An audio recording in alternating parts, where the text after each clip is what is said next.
Dialogue entre écrivains. Euh, Aujourd'hui, nos invités vont discuter, comme l'indique l'intitulé de cette rencontre, de l'écriture et des mythes fondateurs dans l'œuvre de M. Habib Tangar.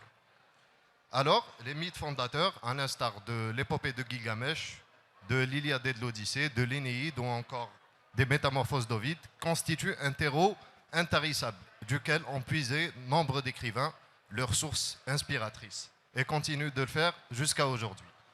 C'est le cas de notre invité d'aujourd'hui, M. Habib Tangour, dont l'œuvre littéraire, qui se proclame du surréalisme, embrasse la tradition du mythe, une œuvre poétique où l'histoire moderne prend des accents homériques, où la ville de Mostaganem tutoie la ville de Dublin, où, dans un jeu intertextuel très subtil, l'auteur fait dialoguer Joyce, Nazim Hikmet, Breton ou encore Sil Khdar Ben Khlouf. Bref, une œuvre riche et novatrice, et là je vous cite, dans la complexité, loin de charger le texte, le déleste du superflu. Dès lors, je me tourne vers vous, M. Habib Tangour, afin de vous laisser nous dire le rapport qu'entretient l'écrivain que vous êtes au mythe fondateur et les tensions que vous opérez au mythe, comme vous aimez à le dire.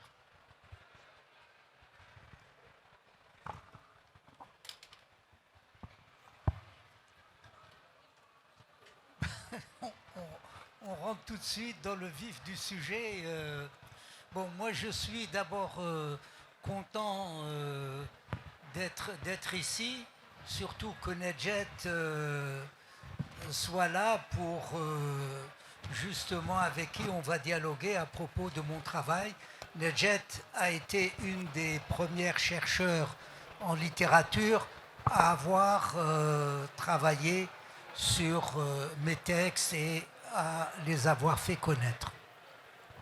Alors, le travail sur les mythes, en fait, bon, tout d'abord, de formation, je suis anthropologue. Donc, déjà, j'ai travaillé beaucoup sur les mythes, à la fois les mythes océaniens, les mythes latino-américains, les mythes africains, enfin à partir des chercheurs de l'anthropologie, à la fois l'anthropologie coloniale et ceux qui sont venus après. Mais dans mon travail personnel, le rapport au mythe, je pourrais dire, bon, pour commencer, c'est dès l'enfance, la figure d'Ulysse, parce que quand on était enfant, il y avait un film, Ulysse, avec Kirk Douglas, qui jouait le rôle d'Ulysse, et Sylvana Mangano, qui jouait le rôle de Circé et de Pénélope. Et donc, enfant, on avait, enfin j'avais 7 ans, donc ce film, on a dû le voir je ne sais combien de fois, et à chaque fois, bon, ce mythe, disons, la figure d'Ulysse, l'Odyssée a été importante, d'autant que quand j'ai été en sixième, donc en l'année, la fin de l'année, donc 59, j'ai eu un prix d'excellence et c'était l'Iliade et l'Odyssée. Donc, mais c'était des livres pour enfants avec des images et tout ça. Donc, ce qui fait que la figure d'Ulysse, après, ayant été en France, le rêve à cette époque-là de tous les Algériens, c'était les années 60, la guerre de libération, elle continuait. Et le rêve, c'était une fois indépendant, on rentre dans le pays. Donc le mythe du retour, j'ai grandi dans ce mythe du retour. Et donc Ulysse, Ithaque va symboliser l'Algérie. Et donc ça va être important. Et progressivement, au mythe du retour des Algériens, s'est substitué aussi le mythe du retour des Palestiniens. Et la figure d'Ulysse va être celle du Palestinien. Donc c'est le retour à la terre promise. Donc ça c'est un des mythes que j'ai beaucoup travaillé. À la limite, on le retrouve pratiquement dans tous mes textes jusqu'à présent. La parole est maintenant à Madame Najat Khda pour répondre au dire de Monsieur Tangor. Bon, alors, je ne sais pas par où commencer. J'ai la tentation d'enclencher sur Ulysse, mais je vais quand même, puisque on m'a présenté comme professeur et que mes cheveux blancs en attestent, je vais quand même faire une sorte de mise en perspective de l'apparition de l'œuvre de Habib Tangour. Parce que finalement, j'ai beaucoup travaillé sur Mohamed Dib, sur Kateb Yassine, sur disons les pères fondateurs de cette littérature. Donc, cette littérature commence à peu près au moment du centenaire de la colonisation. Les premiers écrivains, je n'en parle pas, sont des apprentis écrivains, disons, qui vont déblayer le terrain, mais qui ne vont pas laisser de grandes traces. Ça commence au moment des années après la Seconde Guerre mondiale, au moment où le mouvement national prend de l'ampleur et où les écrivains de cette époque, Ferhoun, Mamri, Melk Haddad, enfin toute cette génération, se sent investie d'un devoir de témoignage. Et le témoignage porte sur essentiellement le fait d'affirmer l'identité algérienne, puisque les Algériens étaient censés être français. Donc ça a été cette première vague. Lorsqu'on relit les livres de cette période-là, on se rend compte que par-delà cette affirmation d'une identité algérienne qui accompagne le mouvement national montant, il y a des recherches esthétiques qui sont très diversifiées. Au moment de l'indépendance, se pose le problème de savoir si la littérature de langue française est une littérature nationale. Et donc il y a toutes des polémiques autour de ce problème-là, à telle enseigne que Melk Haddad renonce à écrire en français. Alors, le problème est un problème effectif, parce qu'une langue n'est pas seulement un outil de communication, c'est aussi quelque chose qui structure l'imaginaire, qui structure la personnalité, qui structure l'individu. Et donc, le problème était un problème très important. Et Habib vient de dire qu'il était anthropologue. L'anthropologie s'en mêle, la psychanalyse, l'histoire, etc. Ce qui est intéressant dans la génération de Habib Tangour, et surtout dans l'œuvre de Habib Tangour qui est de longue durée, c'est le fait qu'on mette fin à cette polémique. Pour le meilleur et pour le pire, cette littérature fait partie de notre patrimoine. Et cette littérature est porteuse d'un imaginaire collectif et porteuse d'aspirations qui sont des aspirations nationales, et elle est porteuse de mythes qui sont des mythes qui sont travaillés par les écrivains qui s'en emparent. Autrement dit, la langue française, qui est elle-même porteuse d'une culture et d'une histoire, est manipulée, elle est travaillée, disons, presque clandestinement, en tout cas en sous-main, elle est travaillée par les différents écrivains, chacun à sa façon.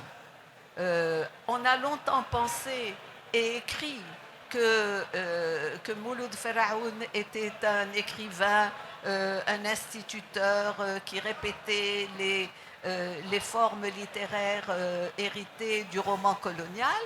Et c'est quelque chose, c'est ne regarder que la surface des choses, parce que l'œuvre de Pharaon est saturée de failles par lesquelles entre sa propre culture originelle et ses propres aspirations personnelles. Avec Habib Tangour, on est arrivé à un moment où la langue française ne fait plus débat. Et surtout, le mythe d'Ulysse en est un témoignage patent. Surtout, le parcours des espaces, du temps et du monde appartiennent à qui veut s'en emparer. Et chacun en fait ce qui correspond à ses propres aspirations, à sa propre formation et à ce qu'il a reçu en héritage, à la fois à travers l'école et surtout à travers la famille. Or, la biographie de Habib Tangour nous montre, nous enseigne, bon, je peux en parler de façon quasi familiale, parce que mon mari connaissait son père, était ami avec son père, et qu'ils sont de Mostaganem, et que Habib a quasiment grandi dans l'environnement de Mohamed Khadda. Ce que je veux dire, c'est que l'influence de Mohamed Tangour, le papa de Habib Tangour, est une influence fondamentale, dans la mesure où c'était un monsieur, un fin lettré en arabe. C'est lui qui enseignait l'arabe aux artistes mostaganémois qui n'étaient passés que par l'école française et qui n'avaient pas d'initiation en langue arabe. En tout cas, en ce qui concerne Khadda, en ce qui concerne Ben Antar, c'est Mohamed Tangour, le papa de Habib, qui les a introduits à la langue et à la littérature arabe. De surcroît, c'était un passionné du shi'r al-Melhoun, de la poésie populaire, et quelqu'un qui connaissait parfaitement la littérature anté-islamique, la littérature arabe des Mu'allaqat. Et donc Habib a grandi dans ce milieu familial, a été imprégné par cette culture qui avait la double spécificité d'être à la fois indexé sur la poésie orale et sur la poésie élitiste, la poésie de grande élitiste. Ce qui fait que ça conjoint, si vous voulez, les deux versants de la formation, de la base même de la culture algérienne. Voyez, parce que même les personnes qui n'ont pas eu accès à la grande littérature traditionnelle en ont reçu des bribes, ne serait-ce qu'à travers la chanson andalouse, voyez, où il y a des reprises d'anciens poèmes, etc. Donc c'est quelque chose dans quoi la société algérienne baigne, voyez. Ajoutez à cela le passage par l'école française et par les classiques de l'école française, qui ont aussi structuré à la fois sa personnalité et son imaginaire. Bien entendu, il y a ce grand mythe de la modernité qui a été amenée au monde par l'Occident. C'est une prétention que l'Occident essaie d'asseoir, mais qui est battue en brèche, et qui est battue en brèche à la fois par l'Afrique, par l'Asie, par l'Amérique latine, etc. Donc, on est, avec l'œuvre de Habib Tangour, on est absolument au carrefour de ce qui fait le monde actuel, avec un soubassement qui est un soubassement solide, reçu dans le milieu familial, dans la culture familiale, et dans l'entourage culturel qui a été celui de Habib. Je ne citerai dans cet entourage que Mohamed Khadda, dont je connais que l'œuvre, et qui est quelqu'un qui avait la même transcendance des frontières que l'on trouve dans l'œuvre de Habib. Voyez, on arrive dans une génération qui puise son bien là où elle le trouve et qui n'a aucun scrupule, aucune réticence, aucun préjugé, aucun complexe à prendre son bien là où elle le trouve. Voyez, et c'est cette mythologie qui est magistralement, si vous voulez, développée dans l'œuvre de Habib, d'autant plus que sa forme privilégiée d'expression, c'est la poésie. Et la poésie est la forme par excellence de la littérature arabe. Le roman est né en Occident, a été importé dans les autres pays, a été retravaillé, transformé par les autres cultures où il s'est acclimaté, mais la poésie est plantée et vraiment ancrée dans le terroir et dans le terroir algérien. D'autant plus que la poésie orale était la forme la plus répandue sur le territoire. Alors, pour en revenir un peu plus précisément à l'œuvre de Habib, il y a, à mon sens, le travail sur la langue qui est produit dans ces œuvres poétiques. J'attire votre attention sur le fait que ces poèmes constituent presque une mise en page qui est alors donc ces poèmes sont écrits disons presque sur une portée musicale, si vous voulez. Autrement dit, la vue, l'ouïe, l'écriture, tous les sens sont sollicités pour appréhender cette poésie. Donc je disais, la poésie, c'est le substrat important de son écriture.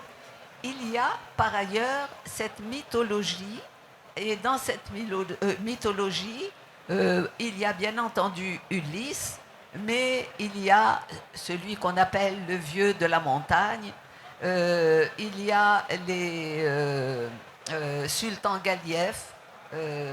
On pourra en parler si vous avez des questions, on pourra revenir là-dessus.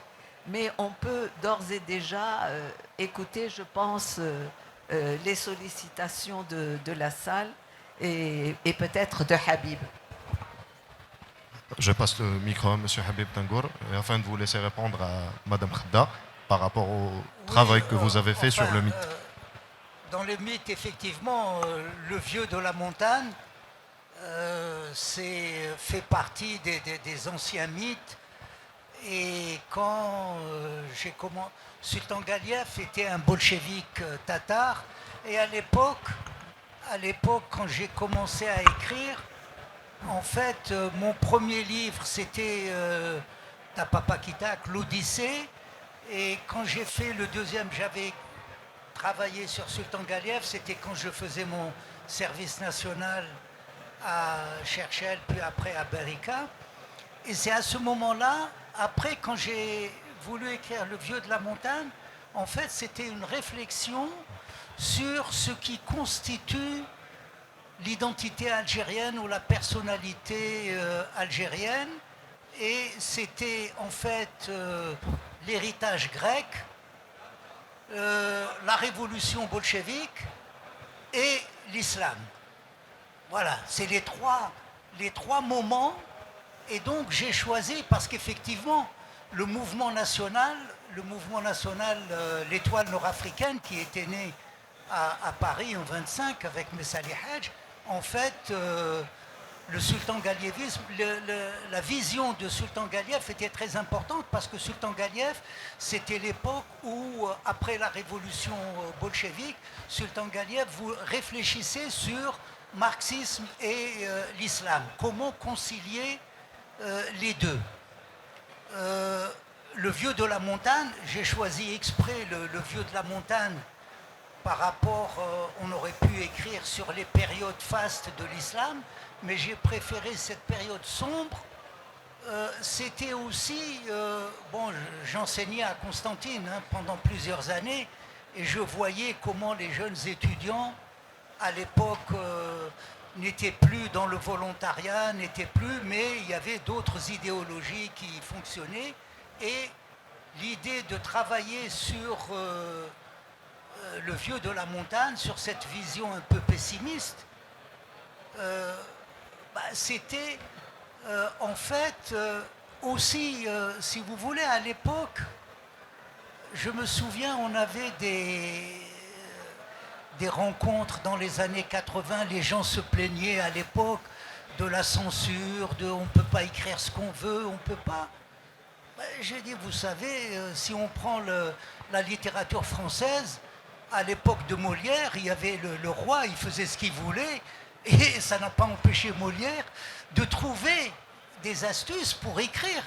Et j'ai dit, au fond, je peux écrire. Les gens, d'ailleurs, quand ils lisaient Sultan Galiev, ça se passait à Moscou, machin, mais les gens, ils voyaient très bien que je parlais d'Alger, ou le vieux de la montagne, ça se passait à Nishapur, mais les gens, ils voyaient très bien que c'est pas de Nishapur, que ça ne... J'ai jamais été à Nishapur, donc c'était... Mais l'imaginaire, c'est comment parler de la réalité en passant, et là aussi, c'est le rôle de l'imaginaire, le rôle du mythe, pour justement rendre compte du réel et dire ce qu'on a envie de dire. En fait, personnellement, j'ai toujours écrit peut-être les seules choses parfois sont plus difficiles, mais en tout cas, c'est pas la censure politique. Ça, c'est le moins. En fait, c'est ce que j'ai toujours dit. Bon, ma mère était analphabète, donc c'est bien. Mon père est mort très jeune, donc je n'avais pas les personnes dont je pouvais avoir honte si jamais ils lisaient des choses. Je me souviens, voilà, je vais raconter une anecdote. Quand le livre était paru, Ta papa qui tacle, là, voilà. J'étais enseignant à Constantine, sociologie, et j'étais un professeur plutôt sévère. À l'époque, les étudiants, ils m'appréciaient quand même. Enfin, j'étais sévère, disons. Et je ne sais comment le livre est tombé entre les mains de deux étudiants et qui m'ont accroché. « Ah, monsieur, vous nous avez déçus. Comment vous osez écrire des choses pareilles? C'est vulgaire, c'est grossier. » Parce que pour eux, ils me voyaient comme un révolutionnaire. C'était les années 74, 75. Mais comment vous osez écrire ça? Alors ça m'avait fait rire. J'ai dit, mais enfin, c'est de la littérature, il faut le voir, la littérature, on peut jouer avec les choses, mais ça les avait choqués. Et ça, j'ai trouvé ça très drôle. Comment, et effectivement, dans ce qu'on écrit, je pense que ça a été mon point de vue, c'est d'abord d'essayer de réfléchir à la réalité. C'est d'abord la réalité algérienne, que ce soit la réalité dans les migrations ou dans le pays même, et c'est par rapport à cette réalité que je travaille le mythe, ou que je travaille le poème, ou que je travaille... c'est comment rendre compte de cela, et de le rendre compte sans se mentir à soi-même et sans mentir à mon public. Et que on m'a longtemps, ce qui m'a permis de faire ce que je voulais, on m'a longtemps, dans les années 80, dit que j'étais un auteur hermétique. Donc à partir de ce moment-là, ce que j'écrivais était incompréhensible, donc hermétique. Mais quand on lit attentivement, et les gens à l'époque avaient lu attentivement mes textes et savaient de quoi je parlais. Mais on m'a fait cette réputation, ce qui fait que j'ai toujours remercié Nedjet qui a parlé du vieux de la montagne, parce qu'en fait aussi, les étudiants en littérature ont toujours été plus ou moins, disons, invités à ne pas travailler sur mon œuvre, parce qu'elle est trop difficile. Et j'ai une doctorante, pour qu'elle fasse son doctorat, elle a eu les pires problèmes de travailler sur mes textes, parce que même les profs qui l'encadraient ne m'ont pas lu, et puis ils trouvaient que c'était une écriture trop compliquée, ce que je ne crois pas du tout. Et que quand je fais les lectures à haute voix, je suis très content parce que c'est des publics très simples qui ont été toujours très contents d'écouter la manière dont le texte se fait. Donc voilà, c'est... Précisément sur ce problème du mythe comme à la fois médiateur mais aussi comme masque, je voulais préciser que travailler sur un mythe, ce n'est pas en déchiffrer le fonctionnement forcément, c'est le transformer, c'est l'adapter à sa propre réalité. Et c'est ce que fait Habib Tangour parce que tout est rapporté au vécu algérien.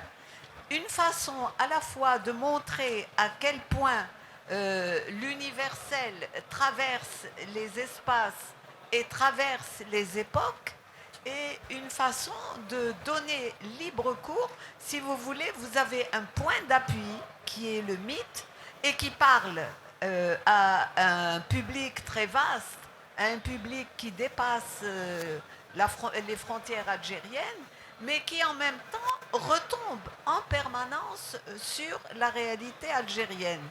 Et donc, que ce soit Sultan Galiev, que ce soit Omar Khayyam, qui est en quelque sorte le porte-parole de l'auteur, parce que Omar Khayyam est le narrateur dans le livre Le Vieux de la montagne. Et Omar Khayyam, c'est à la fois le grand scientifique et le grand poète et une figure de la marginalité, ce qui est en quelque sorte une constante hein, dans le sort des grands écrivains. Et lorsqu'il parle de cet hermétisme qu'on lui prête, c'est parce que précisément les imaginaires sont cristallisés, ils sont figés sur des représentations conventionnelles et qu'il suffit de faire bouger un petit peu les lignes pour que les gens aient l'impression de ne pas s'y retrouver. Ce qui n'est qu'une impression. Il suffit d'avoir, si vous voulez, une discussion avec un autre lecteur ou avec l'auteur lui-même ou avec un professeur, etc., pour se rendre compte que les schémas figés, ça ne marche jamais dans la poésie. La poésie est là pour faire vivre les choses, hein, pour faire bouger les lignes, pour ouvrir l'imaginaire. Et donc, il faut jouer le jeu. Il faut accepter qu'on ne lit pas un poème comme on lit un article de journal. L'article de journal a son code, le poème, la littérature en général a son code. Et les personnages dans les œuvres de Tangour sont des personnages qui ne sont pas figés.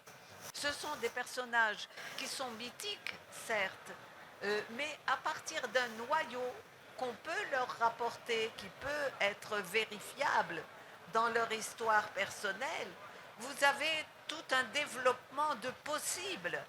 Et on peut voir Omar Khayyam de telle façon ou de telle autre, selon d'abord les moments où on le lit, où on le découvre, ce à quoi on est sensible dans sa propre vie, etc. Mais il reste des constantes par exemple, le statut des poètes novateurs, des écrivains novateurs, des artistes novateurs de façon générale, c'est souvent un statut de marginalité. Voyez. Donc, il faut partir du point de départ selon lesquels ces mythes-là sont toujours travaillés. Et s'ils ne sont pas travaillés par l'écriture d'un auteur, ils ne sont pas vivants et donc ils ne vont pas capter l'attention du lecteur. Le fait que, par exemple, dans le Vieux de la montagne, il y ait trois pôles, et qu'il y ait trois mythes, si vous voulez.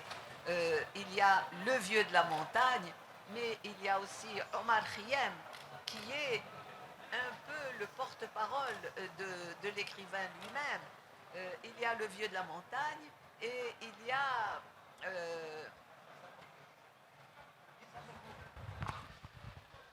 Nizam el-Mulk, le troisième. Oui. Nizam el-Mulk, très important. Très important parce que c'est la figure de l'ordre établi. C'est lui qui a donné un État, qui a construit les fondements de l'État dans la Perse antique. Voyez ? Et donc vous avez à la fois le pôle du pouvoir, le pôle du savoir, le pôle de l'imaginaire, et tout ça, ça fait une seule personne, si vous voulez. Ça se conjoint pour construire un imaginaire qui est l'imaginaire de l'écrivain lui-même. Voilà. Donc, merci d'avoir rappelé le regain d'intérêt qu'ont eu les sciences sociales. Juste revenir sur un point que je n'ai pas évoqué, c'est la quête donc, de l'écriture, on en a parlé, la quête d'une identité, si vous voulez, qui est une identité nécessairement multiple. Les identités figées, ça n'existe pas. Quand on vous dit que votre identité c'est 1, 2, 3, c'est faux. Hein, c'est parce que les identités, ce n'est pas du calcul arithmétique. Les identités, c'est multiple et c'est mouvant, ça bouge. Donc la quête d'une esthétique, d'une forme littéraire qui part à la fois de la base du roman tel qu'il a été pratiqué en Occident, mais de la poésie telle qu'elle est traditionnelle dans nos pays, mais du conte qui est une forme majeure de tous les pays de l'oralité. Voyez, donc la quête d'une forme esthétique, et puis ce qui nourrit ces quêtes-là, c'est comme dans toute littérature, et surtout dans la poésie, la quête d'un amour absolu. Hein, le grand amour, l'amour impossible en quelque sorte, qui a nourri toutes les mythologies du monde entier et qui est essentiel dans l'œuvre de Habib. Merci pour cette intervention, Madame Khda. Donc, je disais que le regain d'intérêt qu'ont eu les sciences sociales ainsi que pour les mythes fondateurs durant le XXe siècle a fait que des chercheurs tels que Lévi-Strauss, etc., recréent, retravaillent et repensent le mythe. Donc, Monsieur Habib Tangour, ma question elle est toute simple. Qu'est-ce que le mythe vous permet de refléter dans vos écrits? Est-ce qu'il vous permet une réécriture de l'histoire? Et tout simplement. C'est tout ce que vient de dire Najat. C'est-à-dire que le mythe, comme le mythe est connu, donc on n'a pas besoin de tout raconter et on peut jouer sur, disons, il y a le mythe, il y a le silence, il y a des tas de choses qui peuvent être dites. Par exemple, quand le Vieux de la montagne, je ne raconte pas l'histoire du Vieux de la montagne. c'est des impressions. Et quand les gens m'ont dit, mais de quoi tu parles? J'ai dit, écoutez, heureusement, Amin Maalouf a écrit 1 an après Samarcande. Alors je disais aux gens, ben, lisez Samarcande, lui il raconte l'histoire, et après relisez le mien, et vous verrez, mais simplement posez-vous la question, pourquoi il y a eu à la même période à peu près, moi j'ai fait le premier, j'ai publié en 80, il est paru en 81 je crois, ou 83, Le Vieux de la Montagne. Samarcande, Amin Maalouf a écrit Samarcande après, c'est un Libanais, et il y a un auteur iranien qui a écrit aussi un livre qui était paru chez Gallimard, Le Vieux de la Montagne. Alors j'ai dit, écoutez, posez-vous la question, pourquoi un Algérien, un Libanais et un Iranien éprouvent le besoin de parler du Vieux de la Montagne? Qu'est-ce qui s'est passé dans ces pays-là? Et vous pourrez comprendre de quoi il s'agit.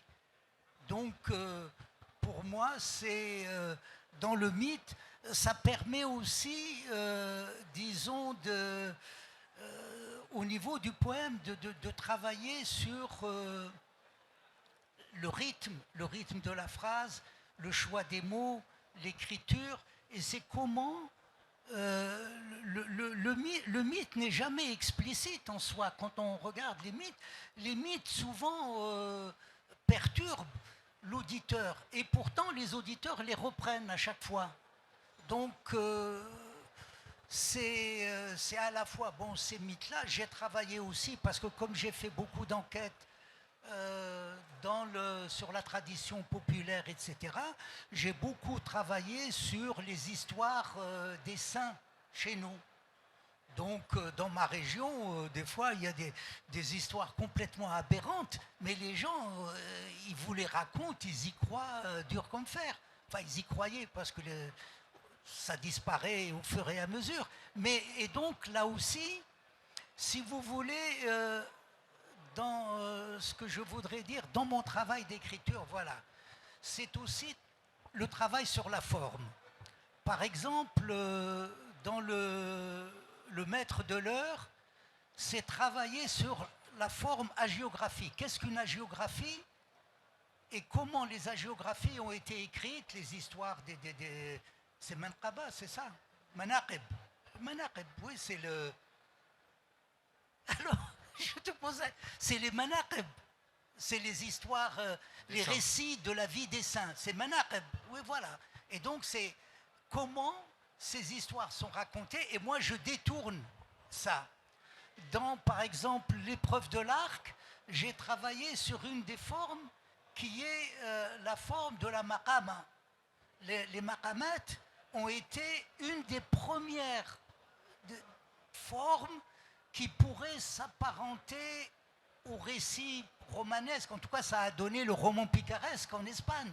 Et donc, la maqama, je vais la travailler autrement. Et donc, comment à chaque fois travailler, et à chaque fois, par exemple, le poisson de Moïse, j'ai appelé ça fiction. Et pourquoi à chaque fois je mets un sous-titre, et le sous-titre, par exemple, pour Le Vieux de la Montagne, c'était relation, et donc la relation, ça peut être la relation de voyage, la relation amoureuse, la relation, donc tout ce qui entre dans la relation, le rapport à l'autre, etc.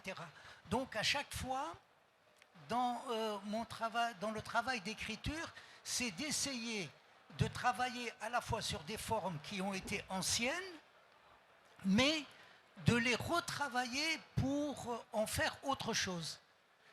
Parce que, me semble-t-il, le travail formel, il est important si on a des choses à dire. Il n'a aucune importance si on n'a rien à dire. Si on n'a rien à dire, c'est un simple jeu et ça n'a aucun intérêt.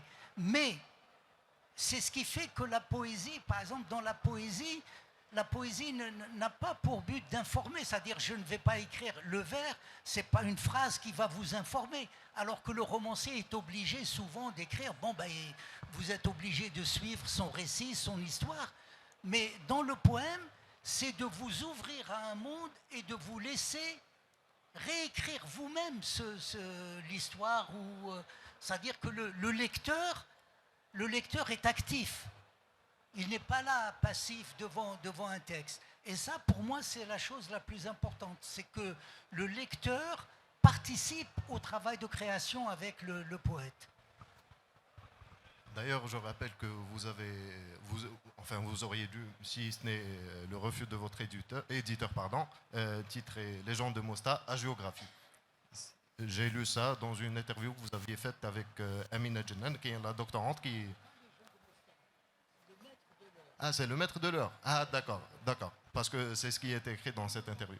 D'accord. Donc, je passe le micro à Madame Khedda pour poursuivre.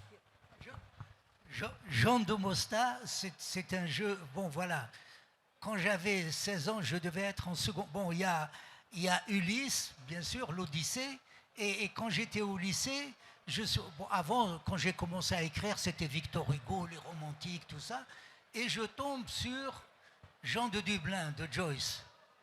Ah, je me suis dit, mais il faut que j'écrive ça.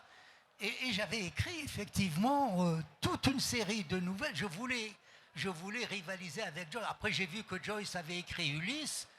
J'ai mis du temps avant de le lire vraiment. Et je me suis dit, Jean de Mostar, c'était un vieux rêve. Donc j'avais écrit, j'ai perdu d'ailleurs tous ces textes-là, sauf un qui a été publié d'ailleurs grâce à Mohamed Khedda. Et je lui avais envoyé ce premier texte. Et ce texte était paru en 1964 dans un journal, un hebdomadaire à Alger qui s'appelait Jeunesse. Mais je n'ai jamais eu cet hebdomadaire entre les mains et je ne connais même pas le texte. À chaque fois, je disais à des étudiants, mais allez à la BN, vérifiez. Personne ne m'a ramené ce texte. En tout cas, c'est la première publication que j'ai eue de ce premier texte. Et après, j'ai mis des années, et quand j'ai réécrit, je me trouvais en Allemagne, dans un petit village perdu, pendant 6 mois dans un petit patelin. Et là, je me dis, qu'est-ce que je vais pouvoir écrire? Je n'ai ni dictionnaire, je ne parle pas la langue. Au départ, je voulais faire l'expérience quand un émigré arrivait, quand l'Algérien qui ne connaissait pas le français débarquait en France et comment le monde lui apparaissait. Et donc, je me mettais dans cette position. Et là, j'ai dit, bon, je repense à Jean de Mostar et j'ai écrit. Donc, et à l'intérieur, il y a un des auteurs qui dit Mostaganem n'est pas Dublin. Donc, c'est pour vous donner. Parce que ce que j'essaye d'expliquer dans tous mes textes, quelqu'un qui lit attentivement, il peut trouver de quoi je parle. C'est-à-dire, Jean de Dublin, oui, Jean de Dublin, Jean de Mostar, c'est évident. C'est pas caché. D'ailleurs, dans Jean de Mostar, c'est l'un des rares textes, voire le seul texte algérien qui contient des mots en allemand. Et ça, vous en parlez très... Alors, la parole est à Madame Khedda pour poursuivre le débat. Oui, pour poursuivre sur la réflexion de Habib sur le mythe est un point de départ. C'est-à-dire qu'il faut l'abandonner pour aller ailleurs. Voyez, et le mythe a cette faculté d'être inépuisable. Vous avez un noyau, si vous voulez, qui constitue un des aspects du vécu de l'humanité. Que vous preniez un individu qui vit en Allemagne dans un bled perdu, dans un village perdu, que vous soyez en France, que vous soyez en Algérie, que vous soyez aux États-Unis, n'importe où, le mythe d'Ulysse est un mythe qui hante l'imaginaire des gens. Voyez ? Et tous les mythes ont cette faculté d'avoir une dimension universelle et d'être inépuisables dans leur sens parce que chacun va le vivre à sa façon, selon son époque, selon sa culture, selon ce qu'il attend, ses aspirations dans la vie. Donc le mythe n'est pas là en soi, il n'est pas là pour être reconstitué, il n'est pas là pour être déchiffré, ce n'est pas pour vous expliquer le mythe qu'on écrit à partir du mythe, mais c'est pour prendre appui sur ce mythe-là, pour le faire prospérer. Et vous le faites prospérer parce que précisément, il y a votre culture personnelle et vos aspirations personnelles et votre capacité à faire parler le mythe. parce que vous pouvez être très ému par un mythe, mais quand vous êtes, comme moi, un professeur d'université, vous vous contentez d'admirer. Quand vous êtes un écrivain, vous inventez à partir du mythe. Vous voyez? Voilà. Donc le travail, l'importance dans l'œuvre de Tangour du mythe, c'est aussi une façon d'extraire la littérature algérienne de langue française de son ancrage dans la matrice littérature française. Voyez, c'est une façon de lui demander, de lui donner une dimension qui transcende à la fois l'histoire de la colonisation, c'est ce qui est très important, c'est à quoi se sont appliqués tous les premiers écrivains de langue française algériens, si vous voulez sortir de la domination politique et littéraire d'un pays. Et c'est aussi une façon d'appartenir au monde. Il se trouve que cette génération d'écrivains à laquelle appartient Habib Tangour et dont il est un représentant vraiment très important, je citerai Nabil Fares qui est mort, je citerai Rachid Mimouni qui est mort. Vous voyez, donc maintenant on est à une autre génération.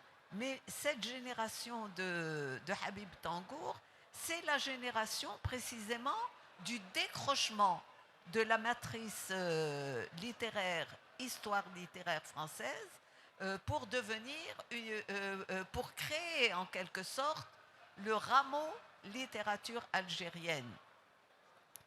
Et ce rameau-là tient à la fois de son point de départ dans la littérature française, mais il se nourrit de la culture algérienne, de la littérature algérienne, arabe, perse, scandinave, ce que vous voulez. Et cette mondialisation actuelle est une circonstance, si vous voulez, une situation actuelle qui fait que les frontières sont facilement dépassées, les frontières sont facilement traversées. Et donc les livres circulent, les musiques circulent, les peintures circulent, toute la culture circule, et donc il y a une sorte de va-et-vient, et ce qui n'empêche pas, qui n'empêchera jamais l'ancrage dans une identité qui est une identité de départ et qui est donnée dans le milieu familial, mais aussi dans la société dans laquelle vous vivez. Oui. Monsieur Tangour et Madame Khadda pour la pertinence de leurs interventions qui ont démontré le mythe comme moyen de réécrire le monde et comme outil de contestation très puissant. Et merci Madame Khadda pour cette défense et illustration de l'imaginaire et de la littérature. Merci à vous. Au revoir.